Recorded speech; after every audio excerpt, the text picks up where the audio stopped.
여러분 제 별명이 뭔지 아세요? 제 별명이 자손만대입니다. 자기 스스로 손수조 만세를 부르고 다니는 대표를 지낸 당원입니다.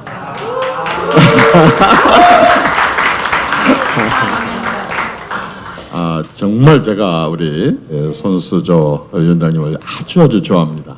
첫째는 정치인들은 절대로 지치지 말아야 됩니다.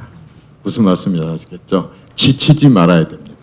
혹시 이 자리에 계신 분들 중에 정치를 꿈꾸고 계신 분이 있다 그런다면 손수조처럼 하면 됩니다. 어떤 경우에도 좌절하지 않습니다. 그래도 우리 위원장님은 곧 죽어도 대통령 다음으로 표를 많이 얻은 사람입니다. 안 그렇습니까? 안 그래요? 정말 대단한 열정을 가지고 계시고 또 제가 쭉 지켜봤습니다만은 아주 일관성이 있습니다.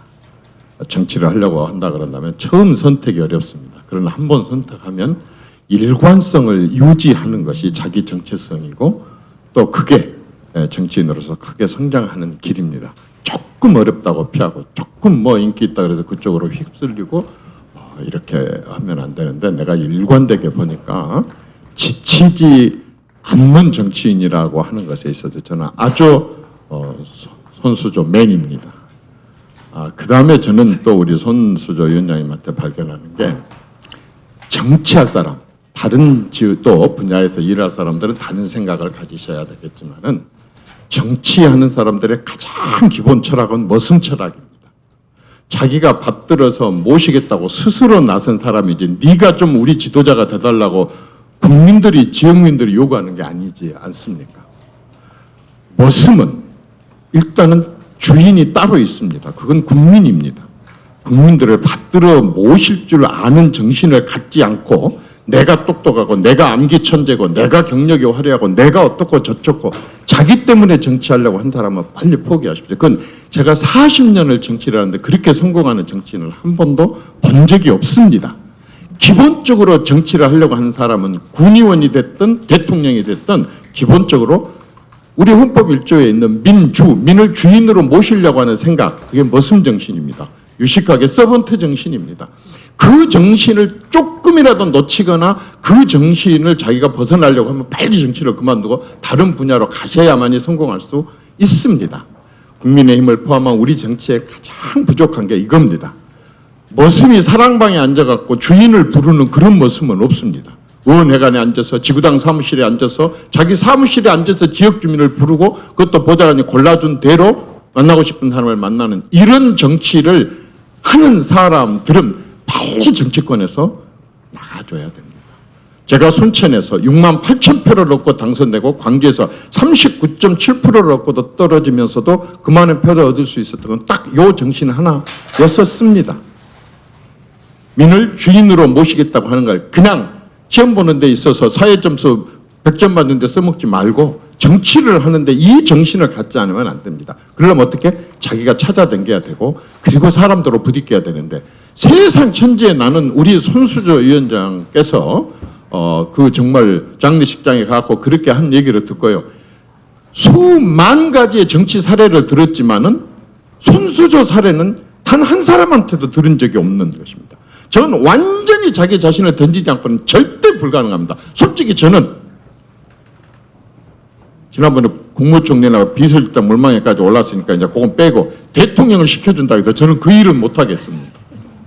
그런데 우리 손수조 위원장님은 그걸 변함없이 했습니다. 저걸 보고 가장 낮은 곳으로 내려와서 가장 자기 자신을 던질 수 있는 사람, 자기 헌신을 할 수 있는 사람, 이런 서번트 정신과 이런 머슴 정신을 가진 사람이 정치를 해야 됩니다. 그래서 저는 손수조 위원장님을 참으로 좋아하고 절대 저는 축사하러 다니지 않습니다. 그 자체가 저는 아주 나쁜 정치라고 보기 때문에 당대표 때도 저는 축사를 안 다녔습니다. 내가 오늘 오고 싶었습니다. 제가 자청했습니다.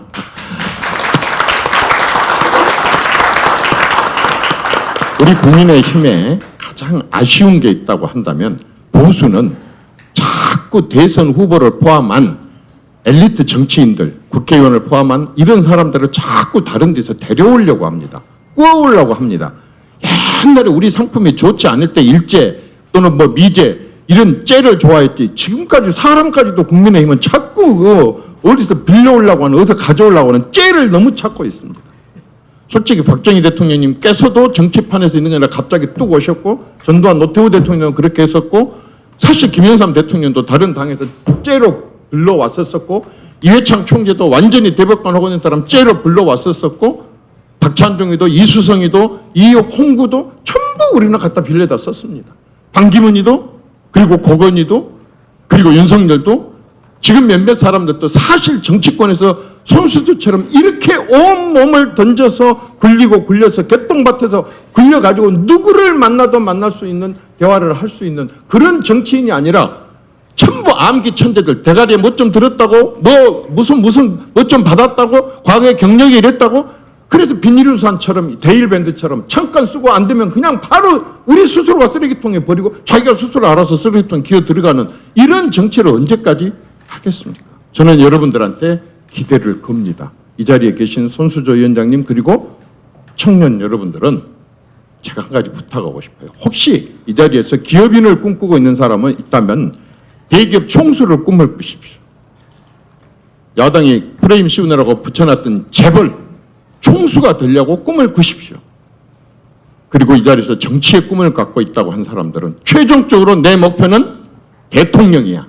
대통령을 꿈을 꾸십시오. 대통령을 꿈을 꾸십시오. 그까짓 군수나 무슨 국회의원이나 이거 한번 하고 말려고 하는 그런 생각을 버리시고 대통령을 꿈을 꾸십시오. 그렇게 되면 어떻게 되느냐? 혼자 상상을 합니다. 만약에 나보고 국방에 대해서 물어보면, 안보에 대해서 물어보면, 외교에 대해서 물어보면, 국가 재정에 대해서 물어보면 어떻게 답변하지? 교육을 지금 말고 지금보다 어떻게 교육 혁신에 대해서 물어보면 어떻게 답변하지? 깝깝할 겁니다. 내가 이래갖고 대통령이 되겠어? 할 수 없이 책을 보게 될 것이고, 할 수 없이 선배들의 자서전과 정기전집을 읽게 될 것이고, 그러면서 시야를 넓히게 될 것이고, 성질나서 한번 성질 부려보고 싶어도 이게 기록에 남게 된다면 다음에 내가 대통령 출마했을 때 이게 도움이 되겠어? 그러면 자제하게 되고 참게 되게 되고, 그리고 자기 책임에 대해서 굉장히 깊숙이 생각을 하게 될 겁니다. 오늘부터 이 자리에서 정치 꿈을 갖고 계신 여러분들은 전부 다 마음속에 나 차기 대통령이야. 차차기 대통령이야. 차차차기 대통령이야. 그러기 위해서 나 스스로는 어떻게 해야 되겠다고 하는 걸 여러분들이 다짐을 해보십시오. 그렇게 해야만이 정말 보수가 바로 서고 나라의 정치 지도자들이 바로 서게 됩니다. 누가 키워주겠습니까? 여러분 스스로 커야지. 근데 목표를 대통령으로 삼으십시오. 절대로 그 이하로 삼지 마십시오. 그렇게 했을 때 여러분들한테 좋은 기회가 올 겁니다. 특히 이 자리에 지방의회에서 오신 분들이 많이 계십니다. 제가 지방시대위원회에서 한 3년 동안 최근에 일을 해봤습니다. 이제는 제가 확신을 가졌습니다. 국민의힘을 포함한 정치권의 인재들은 지방에서 찾아야 된다는 거. 지방자치 30년이 지났습니다. 지방에서 일반 주민들하고 부대끼고 큰 사람들이 국민을 알고 지역민들을 알고 지역의 현안을 알고 국가가 어디로 가야 된다는지를 정확하게 알습니다. 서울법대 하버드에서 절대 가르치지 않는 내용들입니다. 그런 간판 가지고 정치를 했기 때문에 지금 김대중 이후로는 모든 정치가 굉장히 어렵게 가고 있는 것입니다. 이제는 중앙당에서 국회의원이 됐든 최고위원이 됐든 뭐가 됐든 이제는 정치권의 인재들은 지방에서 찾아야 됩니다. 지방에서 부대낀 사람들이 가장 탄탄하게 앞으로 클 수가 있고, 이제는 지방에서 큰 여러분들한테 기회가 훨씬 많이 주어지게 될 것입니다. 마지막으로 한 가지만 부탁드리겠습니다. 젊은 사람들이 빠지기 쉬운 유혹. 언론은 뉴스를 다룬답니다. 뉴스는 새로운 것, 뉴에다가 S를 복수를 붙여놓은 게 뉴스입니다. 새로운 것 아니면 기사를 써주지를 않습니다. 흔히 개가 사람을 물면 기사가 안 됩니다. 그렇지만 사람이 개를 물었다 그러면 바로 그건 기사입니다. 그러지 않겠습니까? 이 사람이 개를 물면 기사가 된다는 걸 너무 잘 알고 있는 얍삽한 정치인들이 야당이 여당 공격을 하고 대통령을 공격을 하면 그건 별로 기사가 안 됩니다. 그렇지만은 여당이 여당을 공격하고 여당이 대통령을 공격을 하게 되면은 그건 바로 기사입니다. 그러지 않겠습니까? 바로 상대 언론들이 그걸 써줄 수밖에 없습니다. 그런 얄팍한 것을 이용을 해가지고 끊임없이 자기 내부에 폭탄을 또들을 까고 수리탄을 까고 내부 총질을 하고 이런 식으로 해서 정치인으로 크려고 하는 사람은 당연히 유명해집니다. 절대로 절대로 내가 40년 정점에서 그런 사람들의 정치 생명에 긴 것을 단 한 번도 본 적이 없습니다. 내부에서 설득을 해야 됩니다. 이견이 있으면 설득을 해야 됩니다. 설득을 못했습니다. 여러분들이 아무리 옳다고 생각해도 그건 여러분들의 잘못입니다. 여러분들의 설득력이 부족하고 여러분들의 준비가 부족한 겁니다. 세상에 정치가 그 건 하나뿐이 없습니까? 수만 가지입니다. 그거 하나 자기가 승복하고 또 다른 것으로 또 설득을 해보려고 자기가 졌다. 그러면 내부에서 승복을 해야 됩니다. 그게 무리당, 당이 무리당자로 쓰는데 그게 무리에서 살아남을 수 있는 비결이고 무리의 구성원의 도리입니다. 아주 얄팍하게 언론 플레이 해가지고 한 줄 나고 말이야. 그 만만 끝나고 나서부터 그 다음날까지 검색해갖고 이게 몇 명이 들어왔는가 댓글을 뭐라고 다는가 이것 보고 자빠져 앉아있는 이런 정치인들 선배들 절대 본받지 마십시오. 절대로 정치 생명 오래 못 갑니다. 바로 끊어집니다. 고맙습니다.